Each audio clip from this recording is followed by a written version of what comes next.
shacbiga Soomaaliyeed meel ay joogan waa kugu faraxsan yihiin gaar ahaan haweenka iyo maatida waxaan ku rajaynaynaa guul iyo gacmo buuxa bismillaahir rahmaanir rahiim allahumma salli ala muhammad wa ala ali muhammad kama sallaita ala ibrahim wa ala ali ibrahim innaka alhamidul majid aad ayaan ugu mahad celinaynaa TV-ga goobjoog oo had iyo jeer u taagan inuu u adeego bulshada Soomaaliyeed waxaan rabaa halkan inaan uga diro hambalyo iyo bogaadin aniga oo ku hadlaya magaca gabdhaha Soomaaliyeed madaxweynaha la doortay mudane Xasan Sheekh Maxamuud oo ku soo baxay doorashadii 15 bisha May kuna guuleystay si aan caadi ahayn mudane madaxweyne hadii aan nahay gabdhaha Soomaaliyeed waxaan ku soo direynaa hambalyo waxaan kugu soo dhaweynaynaa qalbi fiyow waxaan ku rajaynaynaa guul iyo horumar inaad gaarsiisid ummadda Soomaaliyeed mudane madaxweyne dadka Soomaaliyeed waxaad u leedahay aqoon buuxda waxaad u soo noqotay hogaamiye waxaad u soo noqotay madaxweyne waxaad u soo noqotay macallin waxaad u soo noqotay wax kasta waxaan aaminsanahay ujeedada halgankaagu inay ku aadan tahay sidii ummadda Soomaaliyeed ay uga bixi lahayd mugdiga jahliga dib u dhaca iyo ka go'naanta ay ka go'an tahay adduunka intiisa kale oo aysan haysanin waxa ay haystaan dadka adduunyada ku nool ee muwaadiniinta ah mudane madaxweyne gabdhaha Soomaaliyeed way dulman yihiin waxay ku dulman yihiin systemka iyo dawladnimada waxay ku dulman yihiin bulshada dhexdeeda waxay ku dulman yihiin xuquuqdooda oo aysan ka helin meesha ummadda Soomaaliyeed ay ku nooshahay ee Soomaaliya waxaan rajaynaynaa sidii lagaaga bartay oo caadada ahayd oo aad ugu hiilinaysa maatida masaakiinta iyo dumarka iyo caruuraha inaad ugu hiilin doonto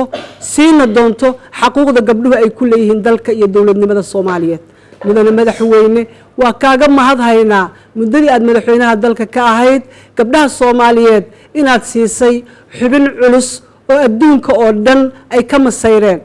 waxaad ka dhigtay gabdhaha Soomaaliyeed wasiirka arrimaha dibadda oo ayna hore u dhicin taariikhda waxaad ka dhigtay gabdhaha Soomaaliyeed ra'iisul wasaare ku xigeenka Jamhuuriyadda Federaalka Soomaaliya oo aan hore Soomaaliya uga dhicin maanta markaan aragnay dalka muhiimadda haweenku ay u leeyihiin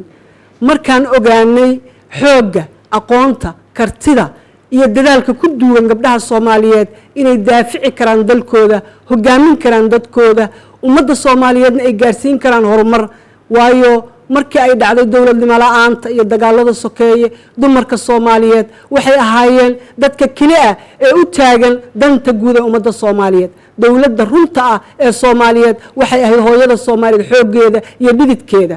sida awgeed xaquuq bay u yeesheen inay hoggaanka sare ee dalka ay noqdaan maadaama aad noqotay madaxweynihii Jamhuuriyadda Federaalka Soomaaliya waxaan mudane madaxweyne ka codsanaynaa in gabdhuhu ay noqdaan kursiga kugu xiga waayo kursigaasi waa bayla isjiijid isqabqabsi dacwo kala laadlaad dulmi iyo waxaan ka aragnaa inaan daacad raggu aysan ka ahayn hoggaanka dalka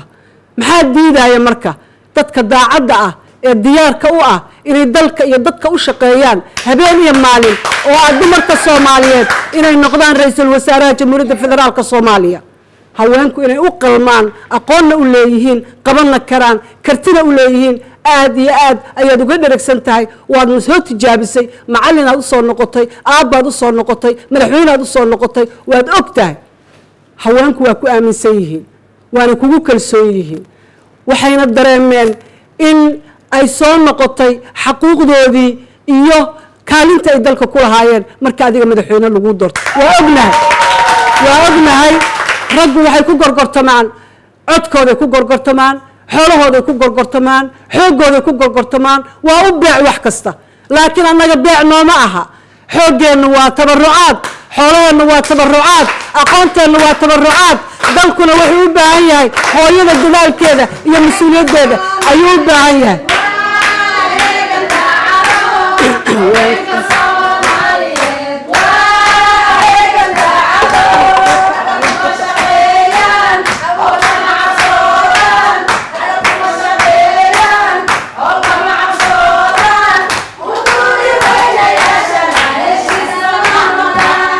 mahadsantihiin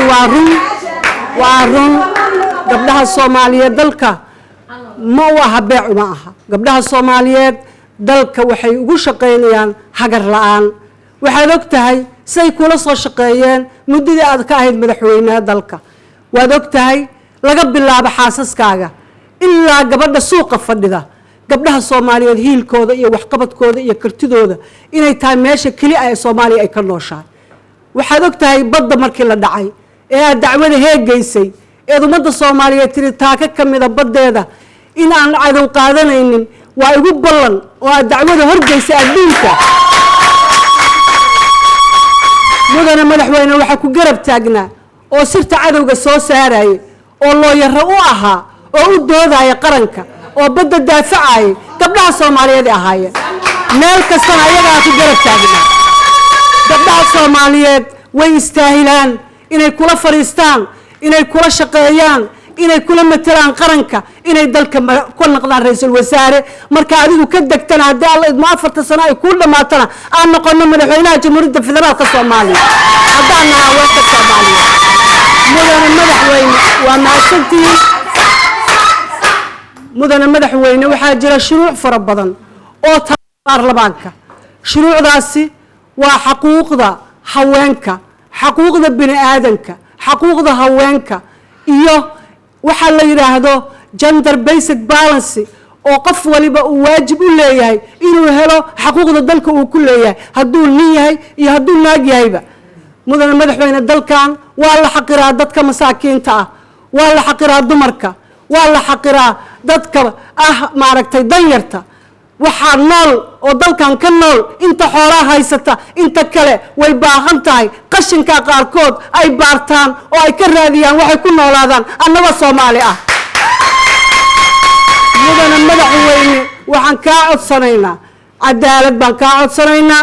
dumarka xuquuqdooda ka codsanaynaa shuruucdooda la dhaqan galiyaan ka codsanaynaa baarlamaanka ansixiyaan ka codsanaynaa garsoorka iyo cadaaladda dalka oo banaanka loo soo saaro oo qof Soomaali ah aan lagu dulmin calanka iyo ciidda korkeeda ayaan ka codsanaynaa gabdhaha Soomaaliyeed mudane madaxweyne gabdhaha Soomaaliyeed waxay u dhintaan dhakhtar la'aan waxay u dhintaan dawo la'aan waxay u dhintaan nafaqo la'aan ayagii caruurtooda waxaan rabnaa in diiradda aad saarto marka amniga laga soo tago iyo dib u heshiisiinta in daryeelka dadka caafimaadka waxbarashada wax soo saarka iyo ilaalinta xuquuqda bini'aadanku ay noqoto waxa ugu horeeya oo ummadda Soomaaliyeed ay dhaqan geliso dalkan wuxuu u baahan yahay in la wada istaago farkaliya fool ma dhaqdo dawladdu shacbigeeda ayay dawlad ku tahay ummadda Soomaaliyeedna waxaan ugu baaqaynaa oo haweenku ugu horeeyaan in loo istaago qarannimada in laga shaqeeyo wada jirka in la difaaco dawladnimada in la ilaaliyo shuruucda in la kala dambeeyo midi ku taag iska horimaad iska laadlaad iska dabajiitan waxay keentay dib u dhac iyo in asaagan tuugsano oo aan noqono dad mar waliba maati ah baahan oo adduunka looga yabooho Soomaaliya kuma jiri karto bariyo iyo inay maalin walbaba ku jirto meelaha qatarta ah ee adduunka laga sheego taariikhda oo la yiraahdo abni ma haystaan cadaalad ma haystaan waa musuq maasuq ma jiraan waxaasina suuragal ma aha annagoo ah Soomaali oo sharaf u dhalanay oo gobonimo u dhalanay oo adduunka ka tilmaaneen inaan maanta ku noolaano meesha ugu hooseysa adduunyada waxa ummadda la rabaa inay iska qaado dhulka wada jir keento midnimo keento dawladana lala shaqeeyo oo la garab istaago haddaan dawladdu shacbiga aysan ka helin taageero dawladdu meel ma gaari karayso waxna ma qaban karayso waxaan rajaynaynaa mudane madaxweyne haweenka Soomaaliyeed waa kuwa aan lagu qiimeynin waxqabadkooda waa kuwa aan lagu qiimeynin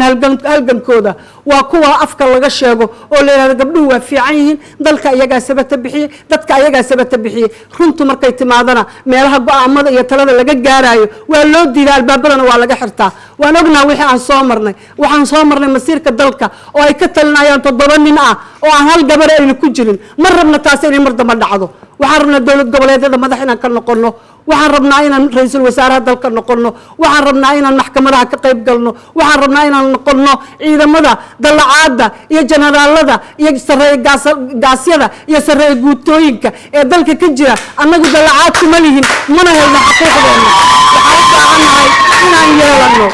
mudane madaxweyne gabdhaha Soomaaliyeed ومهدسنتين مدن مدحوينه مر ربنا إن هذا الكلية كشقينه وحرنا سرنا أو براكتيك إن ودنك وغشقينه وكل شقيننا وكجرب تاجنا واحد قشية واحد قدنا ونقناه هوانك الصوماليات حرونت الكلية ويكون هاي ندلك الصومالية وعماشي يسوي ماذا يكون كل مان أيضا قعمك لكجرته هذا كحرية وهوانك قعمك لكجرته وحنقناه halka baabuur oo gabdhaha u dhaqdhaqaaqa oo haweenku markay xanuunsan yihiin lagu qaado isbitaalka lagu geeyo oo ambalaaska ah oo taksiga ah oo maaragtay rakaabka ah wax walba halka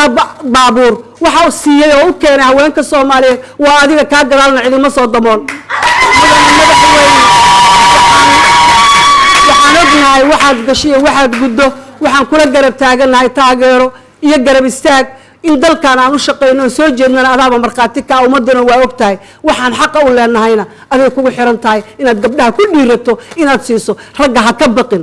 afka kaliya looma baahna wax qabad wadanka u baahaya wax qabadna haweenka